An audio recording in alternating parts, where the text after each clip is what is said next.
তোমরা? আশা করি তোমরা সবাই খুব ভালো আছো। আমি কাকুলি এখন থেকে আমার ভিডিওটা স্টার্ট করছি। আর আমরা এখন যাব হচ্ছে রানাঘাট। তো কোথায় যাবো না যাবো তোমরা থাম্বনেল টাইটেল থেকে তো বুঝতে পেরেছো। আর ওখানে যাই, তারপরে আবার হচ্ছে ওখানে গিয়ে আবার দেখাবো সবকিছু। তো যাই হোক, আর আমাকে কেমন লাগছে, একটু অন্যরকম করে চুল বাঁধতে চেয়েছি কিন্তু হয়নি, জানি আমি হয়নি। এই দেখো হয়নি, এখানে দুটো ক্লিপ কিনতে হবে, ক্লিপ মারতে হবে, স্টেপ ক্লিপ মেরে এই দুটো একটু ফুলাতে হবে।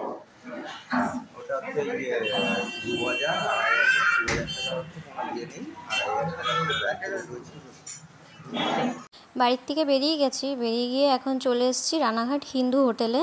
এখানে আমরা দুপুরবেলার খাবার দাবার খেয়ে নেব। বেরোনোর কথা ছিল 12টায়, কিন্তু বেরোতে বেরোতে আমাদের বেজে গেছে 2টো। তো আমরা এখন ভাত ডাল তরকারি আর কি খাবো। আগের দিন বিরিয়ানি টিরিয়ানি খেয়ে না আর ভালো লাগছে না, তাই বললাম প্লেন ভাতই অর্ডার দাও। তো প্লেন ভাতের সঙ্গে হচ্ছে আমরা মাছ নিয়েছি, মাছ নিয়েছি ইলিশ মাছটা অনেক দিন খাওয়ার ইচ্ছে ছিল, তাই ইলিশ মাছ। আর আমাদের দুপুরের মেনুতে কিন্তু ছিল ডাল, ফুলকপি আলুর তরকারি আর ইলিশ মাছ। বেশি কিছু দিয়ে আর কি খাওয়া দাওয়া হয়নি, অল্প কিছু দিয়েই খাওয়া দাওয়া করেছি। আগের দিন যেহেতু হেভি খাবার হয়ে গেছে, আর আজকে একটু রাত্রিবেলাও একটু হেভি খাবার খাবো, তার জন্য। তো এই যে আমাদের ইলিশ মাছটা দেখতেই পাচ্ছ, ইলিশ মাছটা কিন্তু খেতে ভালো হয়েছিল, কিন্তু এখানে একটু ইলিশ মাছের দামটা একটু বেশি নিয়ে নিয়েছে। আমার যেটা মনে হলো আমি সেটা বললাম, ইলিশ মাছের দামটা কিন্তু একটু বেশিই নিয়ে নিয়েছিলো। এইটুকুনি পিস নিয়ে নিয়েছিল 250 টাকা, তাই আমার খুব গায়ে লাগছিলো।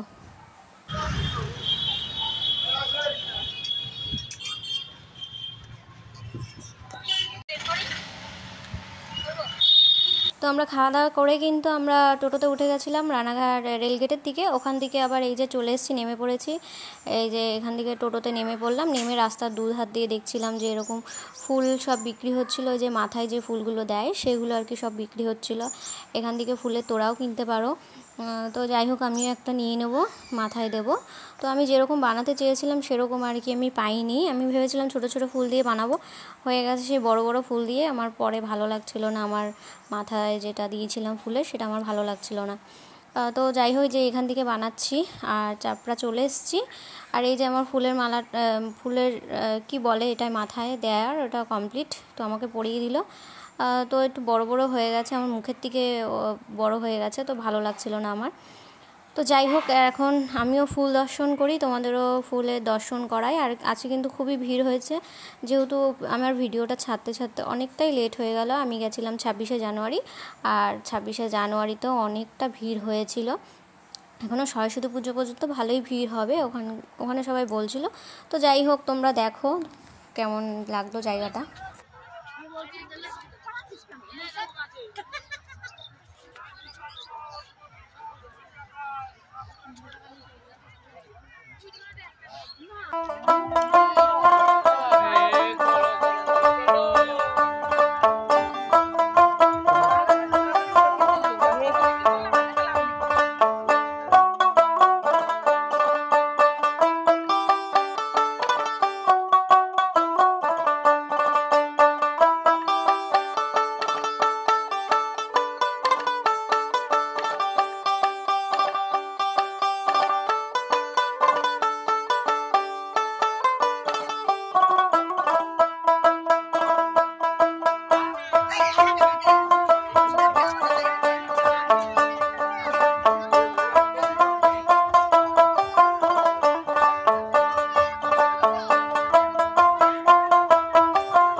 একটু করো, একটু হাঁটি।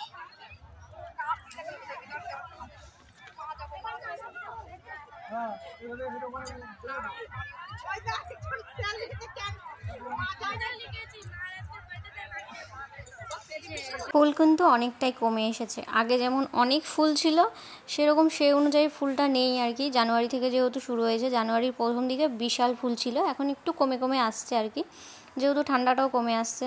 আর এখানে আমার বর, আমি ভয়েসে কথা বলছিলাম আর আমার বর আমার সঙ্গে ইয়ার্কি করছিল, তাই ভয়েসটা মিউট করে আবার ভয়েস বসাতে হচ্ছে আমার। তো মোটামুটি খুব একটা খারাপ লাগেনি, ভালোই লেগেছে আর কি। আর ফটো তোলার জন্য, তারপর ভিডিও করার জন্য একদম মানে ভালো জায়গা, সুন্দর জায়গা।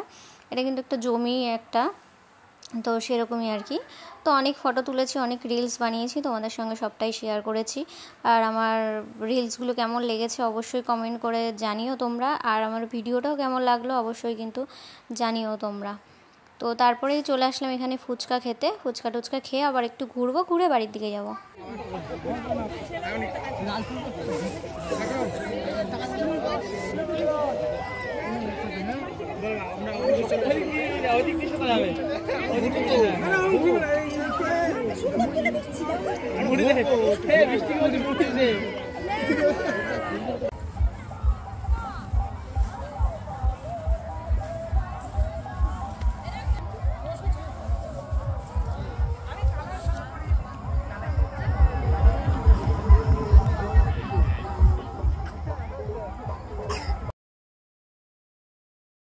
চাপড়া থেকে বেরিয়ে কিন্তু আমরা একটু ট্রেন্ডসে গেছিলাম কেনাকাটা করতে। আমরা খুব শিগগিরই আর কি ঘুরতে যাব, তো তার জন্য আমার দুটো সোয়েটারের দরকার ছিল। তো আমি গায়ে যেটা পরে রয়েছি সেটা কিনেছি, আর একটা কিনেছি। তো ট্রেন্ডসে গিয়ে কিন্তু আমি কোনো ভিডিও করতে পারিনি, কারণ আমি ড্রেসগুলো আর কি ট্রাই করছিলাম, দেখছিলাম। তো আর আমার বর আমাকে ভিডিও করে দেয়নি, তো তার জন্য।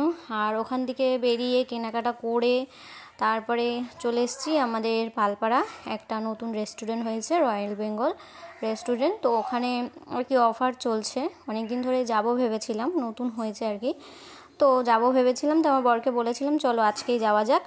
রাত্রিবেলা খাওয়া দাওয়াটাও কিন্তু বাইরে থেকেই মানে করব, তার জন্য এখানে চলে এসেছি। আর রেস্টুরেন্টটা তোমাদের একটু ঘুরে ঘুরে দেখাচ্ছি, দারুণ করেছে, খাওয়ার দাওয়ারও খুব দারুণ। তো তোমরা চলে আসতে পারো পালপাড়াতে, স্টেশন দিকে নেমেই আর কি ডাউনে তোমরা চলে যেতে পারো। খুব সুন্দর, এই যে তোমাদের পুরোটাই ঘুরে দেখালাম, বুঝতেই পারছো রেস্টুরেন্টটা কতটা সুন্দর হয়েছে। আর এখানে মকটেলের আইটেমও আছে। তো আমরা কী কী খাবো না খাবো সেটাও তোমাদের সঙ্গে শেয়ার করব। তো এখানে ব্যাকগ্রাউন্ডে একটা মিউজিক চলছিল, তাই আমার তো ভয়েস বসাতেই হবে। তো এই যে মকটেলের আইটেম এখানে সব কিছু। আর আমরাও দুটো মকটেল নিয়েছিলাম, ট্রাই করলাম আর কি কেমন খেতে। তো দারুণ খেতে। আমি এমনি স্প্রাইট ফ্রাইট কিছু খেতে ভালোবাসি না, কিন্তু মকটেলটা বেশ ভালোই লাগে খেতে। তো এখানে আমার একটা ভাই আমাকে ভিডিও করে দিচ্ছিল কিভাবে মকটেল বানায় না বানায়, তো তোমরাও একটু দেখে নাও কিভাবে বানাচ্ছে।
তো এখানে এই যে আমাদের খাবার চলে এসছে। আমরা মটন নিয়েছি, চিকেন নিয়েছি, আর জিরা রাইস নিয়েছি। তো জিরা রাইসটা আমি প্রথম ট্রাই করলাম, কিন্তু খেতে কিন্তু দারুণ ছিল, দারুণ। আমার তো খুবই ভালো লেগেছে, মানে আমার মুখে লেগে রয়েছে আর কি। এখনও খাবারগুলো দেখে এখনও মানে আমার মনে হচ্ছে আবার খাই এরকম আর কি, ওরকম মনে হচ্ছে ভয়েস বসানোর সময়। আর মটনের থেকে চিকেনটা বেশি ভালো হয়েছিল। তো আমাকে সার্ভ করে দিল আমার বর, আর ওদিকে আমার বোনকে সার্ভ করে দিচ্ছে দীপ। তো আর আমাদের মকটেল দুটো দেখতেই পাচ্ছ, এই একটা মকটেল আর একটা হচ্ছে এ পাশে আছে, তো দুটো। তো এই যে আমরা সবাই খাচ্ছি, আর খেতে কিন্তু দারুণ হয়েছিল, দারুণ। খাবারগুলো কিন্তু খুব টেস্ট আছে, তোমরা গিয়ে কিন্তু ওখানে খাবার দাবার ট্রাই করতে পারো। আমরা যেতে যেতেই 10টা বেজে গেছিলো, তারপরে আমাদের দিতে দিতে একটু একটু তো টাইম লাগবেই, যেহেতু গরম গরম সার্ভ করে। তো তারপরে ওখান থেকে খেয়ে দিয়ে বেরোতে বেরোতে আমাদের 11:30 বেজে গেছে। তো অত রাত পর্যন্তও কিন্তু লোকজন থাকে, তোমরা একটু রাত করেও যেতে পারো, কোনো অসুবিধা নেই। তো ভালোই হয়েছে, খাবার দাবার বেশ ভালোই লেগেছে। তো এই যে দেখতেই পাচ্ছ জিরা রাইস, আর এটা কিন্তু চিকেনটা খাচ্ছি। তো দেখতেও যতটা ভালো হয়েছিল, খেতেও কিন্তু দারুণ হয়েছিল। তাও তো আমরা বাটারটা নিইনি, বাটার রাইসটা নিইনি। তো যাই হোক, তো আজকের মতন টাটা বন্ধুরা।